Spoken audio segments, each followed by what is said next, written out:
Let me invite you to open it up to John chapter 21. As we're in this story today, I think you'll want to have the text in front of you. We're not going to be reading it all at one time. We're just going to kind of walk through it together this morning. For the past several weeks, we have been talking about these post-resurrection appearances of Jesus. We began this on Easter Sunday. We talked about the women going to the tomb and encountering Jesus there. The following week, we discussed the appearance to the disciples that same day, and then Thomas was not there, and then if you remember, a week later, Thomas showed up, and we talked about that whole dynamic. And then last week, we highlighted the story of Jesus, his appearance to the disciples on the road to Emmaus. What a story, right? This week, we pick up with another story in John chapter 21, and we find Jesus again appearing to his disciples, but this time in just a little bit different way. We're going to find out later on this is the third time that Jesus appeared to his disciples, and I love this story. It's really one of my favorite stories, along with the one from last week. Is also one of my favorite. But let me invite you again to find a Bible and have it open to John chapter 21. And this is a rich story, and we're going to dive right in this morning. We're going to look at the entire chapter here. John begins by setting the stage for the story. He says this: "Afterward, Jesus appeared again to his disciples by the Sea of Galilee." It happened this way, he says. Now, we don't really have a lot of information in terms of timing as to when he appeared the first time or the second time or the third time. He just simply says afterward. After those things happened, this happened. And we notice here also that the disciples are now in Galilee.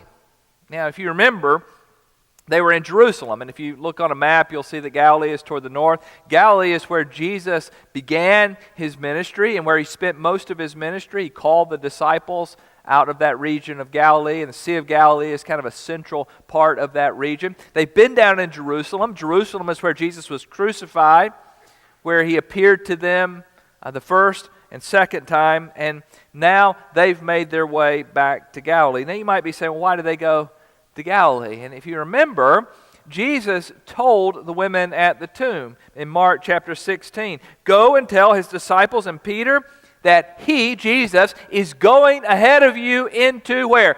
Galilee. So it makes sense that the disciples would leave Jerusalem and make their way toward Galilee. And in just a minute, we're going to find them fishing there on the Sea of Galilee, and that's kind of what they did before Jesus called them. And as we think about this whole dynamic of them going back to Galilee and fishing in Galilee, so some have said, well, maybe they've just kind of given up on Jesus, have given up on the ministry, and they're going back to their old way of life. I don't think that's what's happening here. I think they're going back, and they're just doing what they know how to do, right? They just decide to fish. And maybe it's an emotional sort of thing. I mean, you got to think about the crucifixion and the resurrection. There would have been all sorts of emotions there. Maybe just going back and finding a fishing boat and going back out to fish would have been something that's therapeutic for them on the one hand. On the other hand, they've got to make a living, right? For now, they've got to put food on the table, so maybe they're fishing for that reason. Now, the next few verses here are going to let us know how it all worked out. Now, I love the way that John tells it. He says this in verse 2.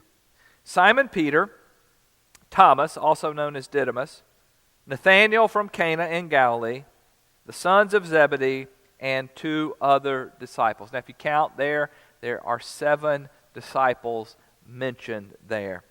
Now, we don't know who those 2 other disciples are, and you might be going, well, why didn't he name those 2? I'm not really sure, but if the 2 other disciples are Andrew and Philip, then that would make up the 7 disciples that are from this region. That would make sense, right? They're kind of going back home, going back to where they are. And some people call these disciples the Galilee 7. They're the 7 disciples from the region of Galilee. Peter speaks up. He's always the first one to talk, isn't he? And here he says in verse 3, "I'm going out to fish." Simon Peter told them, and they said, "We'll go with you." So they went out and got into the boat, but that night they caught nothing. Again, why is Peter going out to fish? Again, maybe it was because he just wanted to get back to what he loved to do, right? And again, some have made the point that maybe he's given up on Jesus. He denied Jesus, right? Maybe he's thinking he's never going to use us anymore.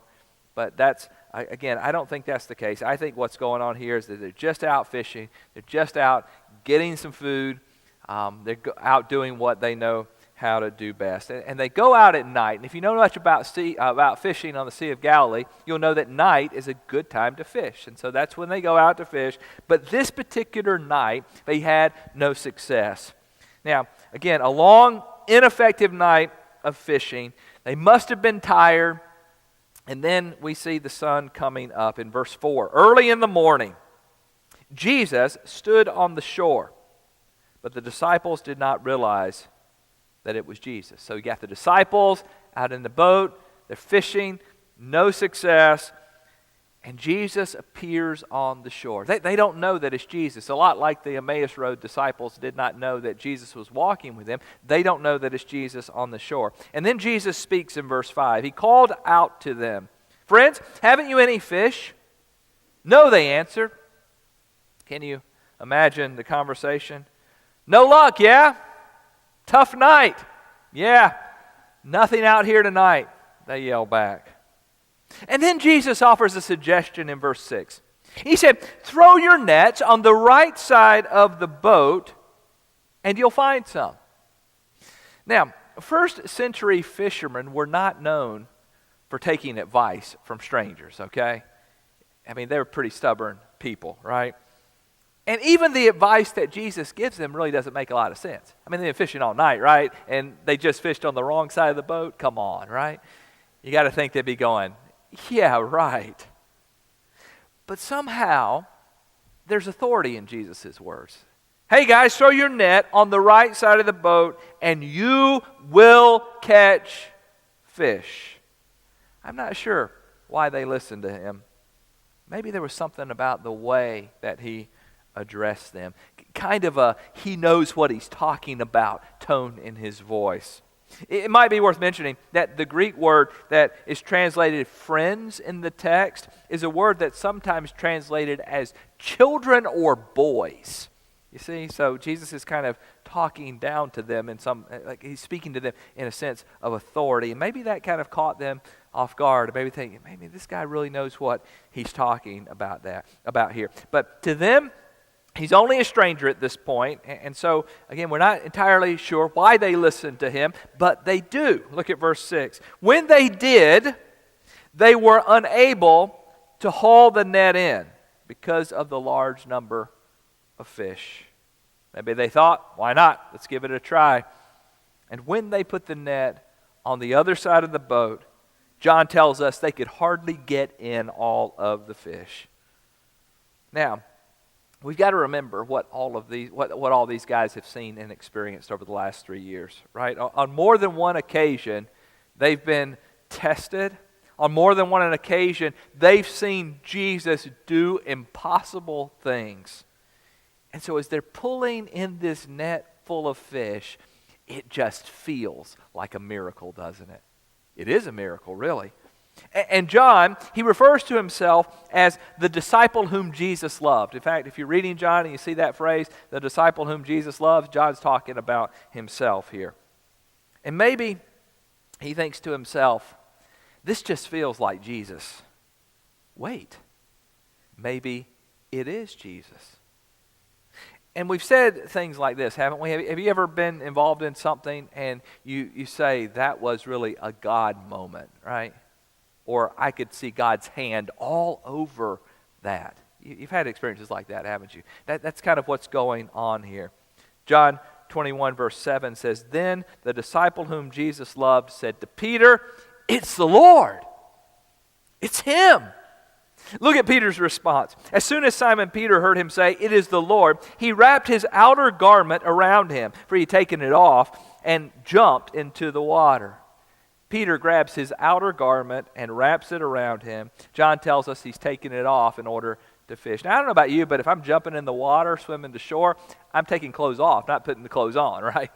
But Peter is putting clothes on. Now, some suggest that maybe Peter is totally naked here, and he's got to put something on in order to swim to the shore. It'd just be weird walking up on shore with no clothes on, right? But the fact is, John tells us he puts on his outer garment, which suggests that he is in his underwear. So you might say Peter's fishing in his whitey-tighties out there, okay?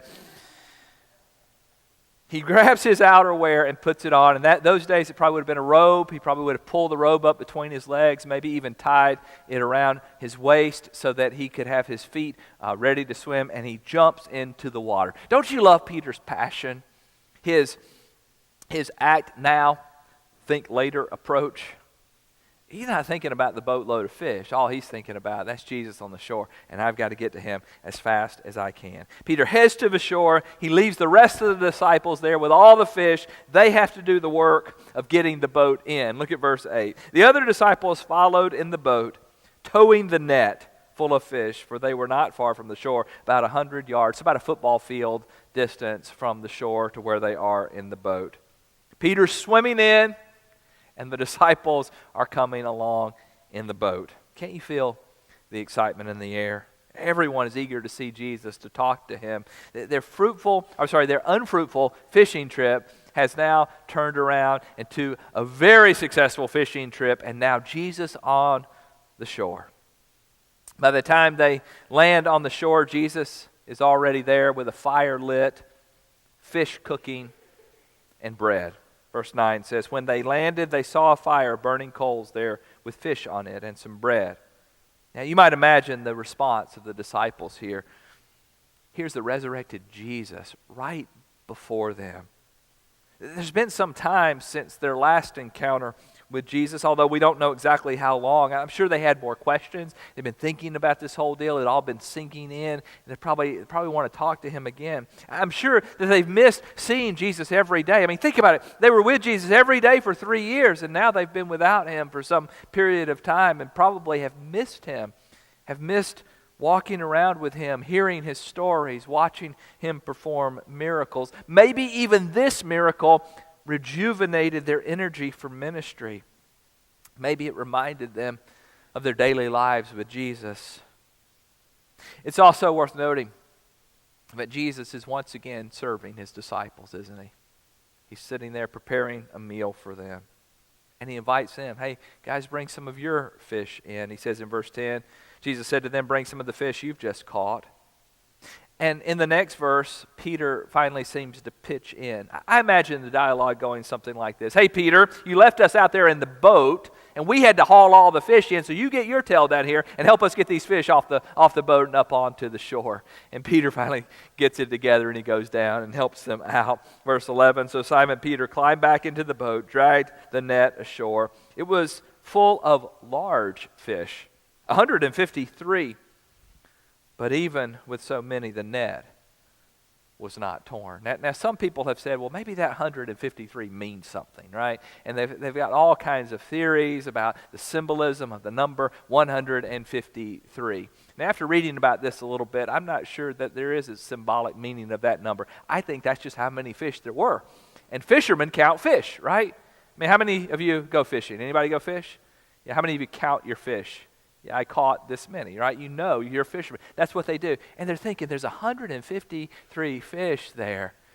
That's a lot. If you were a fisherman, you would have known. And you would also know that if you had that many large fish in a net, it would probably break the net, but the net does not tear. So I think if there's symbolism here, the symbolism isn't in the number. The symbolism is in what Jesus had called them to do. And you might remember what Jesus said to them back in Mark chapter 1, verse 17, when he first called them. What did he say to them? He said, come, follow me, Jesus said, and I will send you out to fish for people. I'll let Levi flip that slide one time so you can see that verse there. What did Jesus say to them? You're going to fish for people. And I think if there's any symbolism here, it's the fact that they're out in a boat, and without Jesus, what do they catch? Nothing. They need Jesus to do the work of ministry that they're going to be called to do. And with Jesus, how many did they catch? A lot. And the net does not break. You see, I think that's the symbolism here Jesus is communicating to them. The net will hold them all, Jesus says. It will not break. And they're going to need Jesus to help them as they go forward in ministry. Jesus then invites the disciples to join him in the meal. Verse 12, Jesus said to them, "Come and have breakfast." None of the disciples asked him, "Who are you?" They knew it was the Lord. Now, something we might not get in our culture today is that when you are invited to eat with someone in this culture, it would be a matter of acceptance. You see, the Pharisees were like, you can't eat with that person, right? Because you can't, if you eat with them, you're showing acceptance to them. So what's Jesus doing here? He's inviting them to eat. He's saying, look, you guys are part of my family. I want you to join me in this meal. And then John describes Jesus came, took the bread and gave it to them, and did the same with the fish. This was now the third time Jesus appeared to his disciples after he was raised from the dead. So you got Jesus distributing food. It reminds you a little bit of the Last Supper, doesn't it?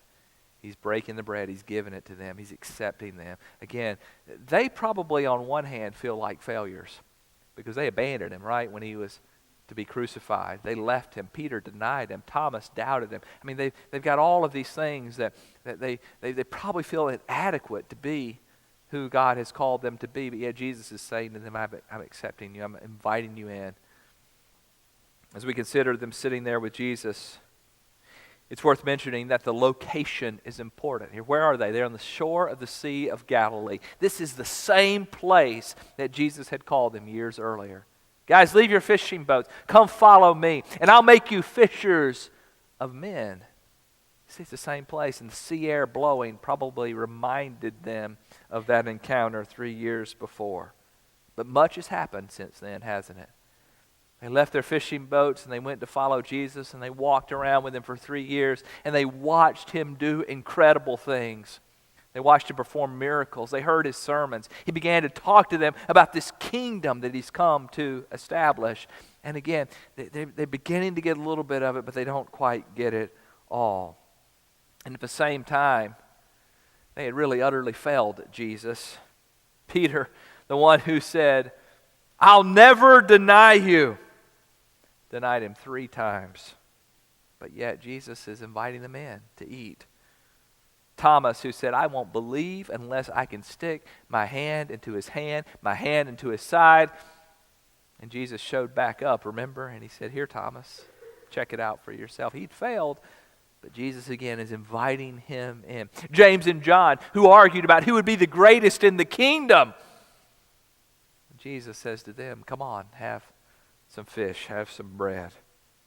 This brings us to the next part of the story here. Sitting by the sea, finishing up the fish and bread, and Jesus speaks to Peter. Look at verse 15. When they had finished eating, Jesus said to Simon Peter, "Simon, son of John, do you love me more than these?" "Yes, Lord," he said. "You know that I love you." Jesus said, "Feed my lambs." Now, what does that mean? Do you love me more than these? He's saying, do you love me more than these other guys love me, Peter? Now, remember what Peter had promised before in Matthew chapter 33. Peter said this, "Even if all fall away on account of you, I never will." That's what Peter said before. But what did Peter do? He did fall away, didn't he? Or said he did deny Jesus. "Do you love me?" "Yeah, Jesus, I love you." Jesus says, "Feed my lambs." I find it interesting that they're sitting by a fire. Do you remember where Peter was when he denied Jesus? He's sitting by a fire, right? John chapter 18, verse 18. It was cold. The servants and the officials stood around a fire they made to keep warm. Peter was also standing with them, warming himself. The very place where Peter denied Jesus was in front of a fire. Perhaps the heat of the coals and the feel of the air around a fire. You know what it feels like around a campfire? It's a unique feeling, isn't it? It's the same place. Maybe it was the last time Peter was at a fire was when he denied Jesus, and now he's at a fire again, but this time Jesus is restoring him. But as Jesus speaks these words, I would imagine that the denial is all over Peter's mind. That's all he can think about. As he feels the heat coming off the fire, he remembers what he said around that other fire. He's confronted with his failure. All he can think about is his sin.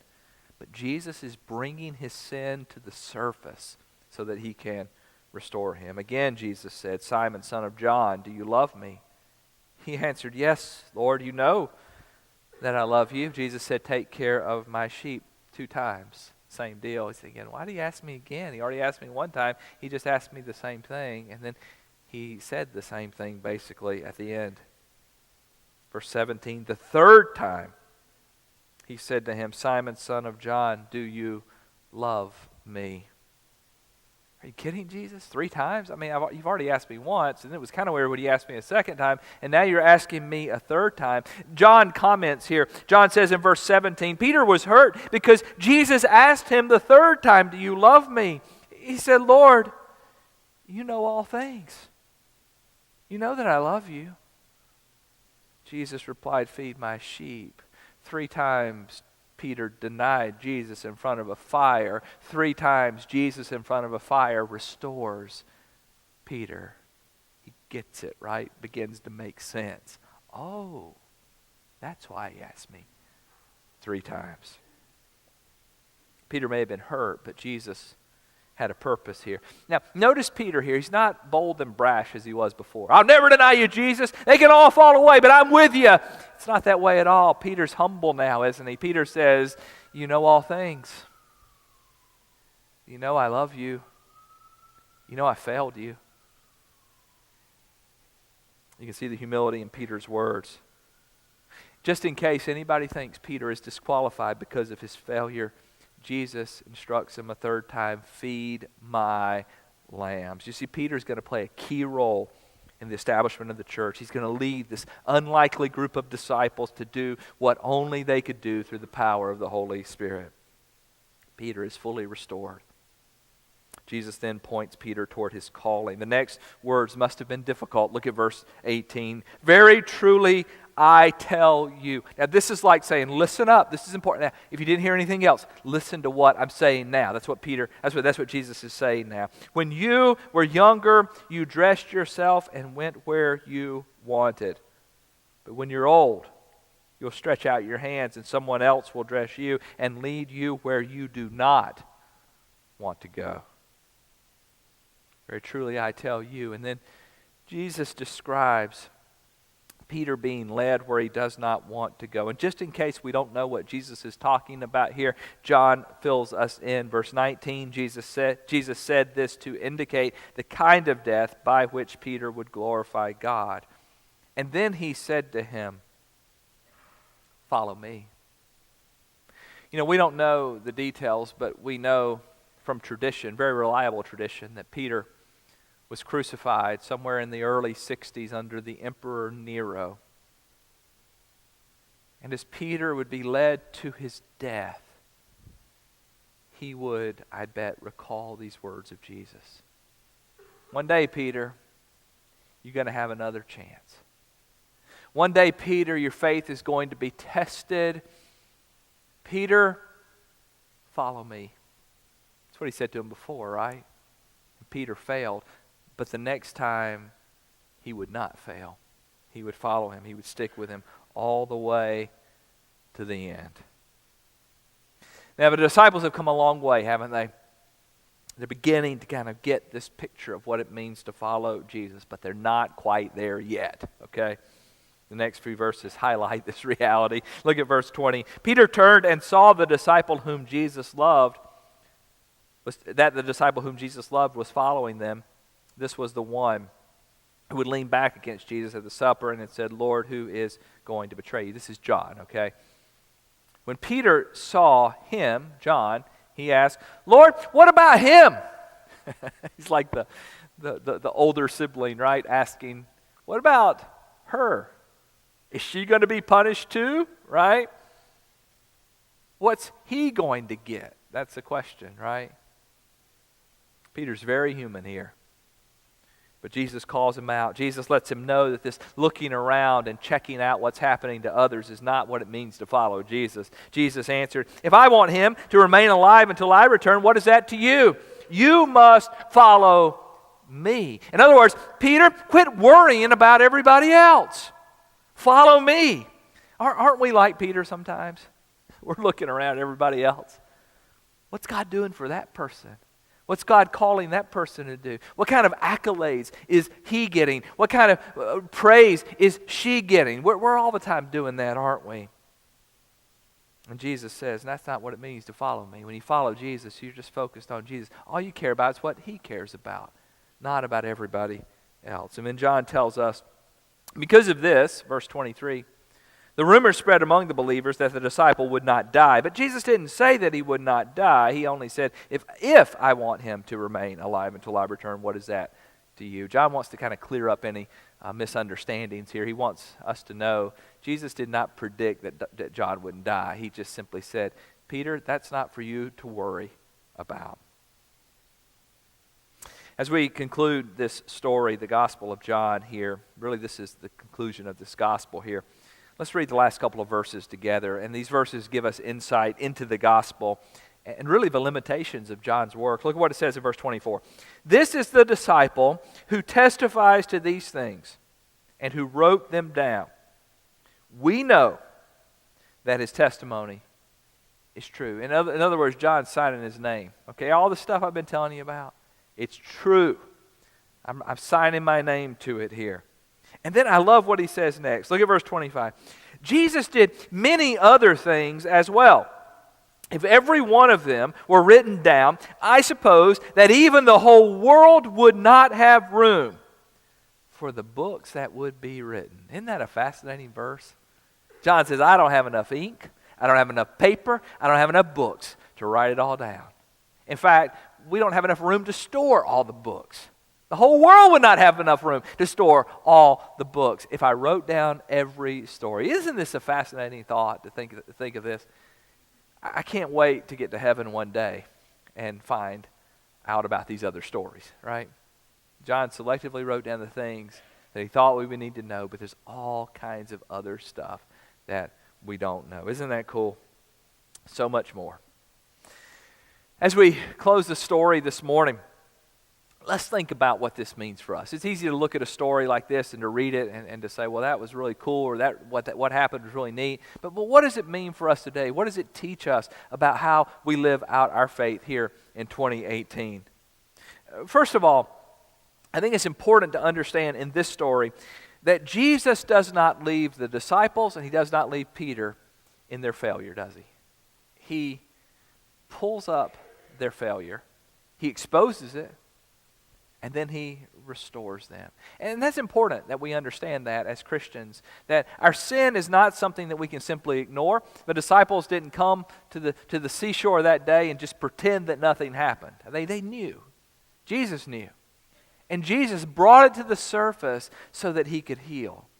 And Jesus wants to do the same with our sin. And it's important that we confess our sin. It's important that we acknowledge our sin to Jesus so that he can restore us, to be honest with ourselves about our sin.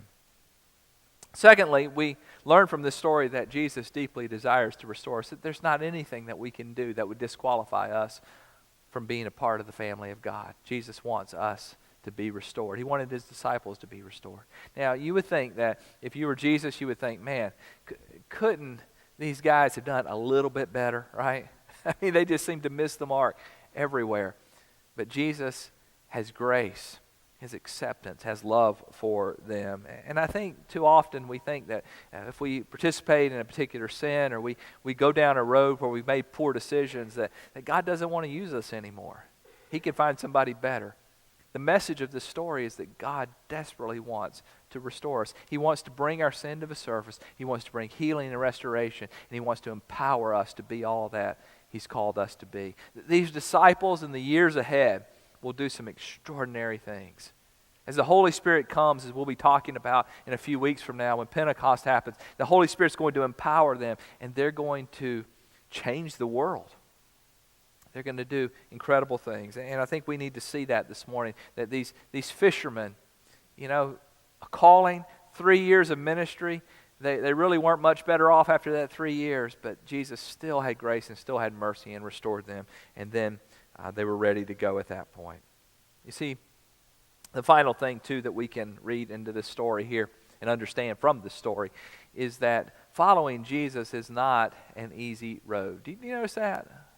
When Peter is restored, it's not like, butterflies and skipping through the meadow will be all that he does from now on. Jesus quickly tells him, Peter, you're going to follow me in an incredibly hard way.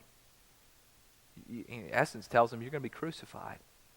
And you're going to have an opportunity to say, yes, he's Lord, if you kill me. And tradition says that Peter was actually crucified upside down. You know that? Tradition tells us that when they went to crucify Peter, Peter said, look, I'm not worthy to be crucified like Jesus, so would you turn me upside down? And so they turned him upside down.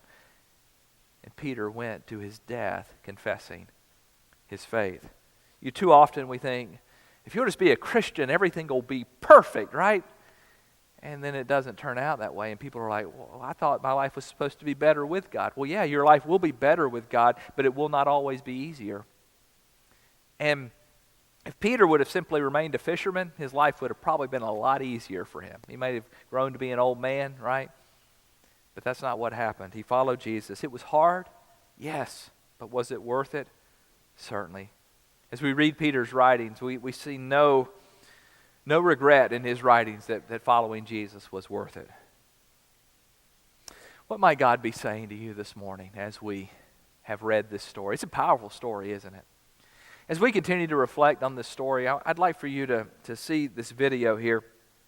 And then as we watch this video, this is a video song by Casting Crowns that really highlights the story. And you're going to see some images here from a movie about Jesus, and it highlights Peter. And so in these images here, as you see this story here on the screen, this is Peter's story. Let's reflect on this, and then we'll come back in just a moment and come to a time of response. Let's watch this video together.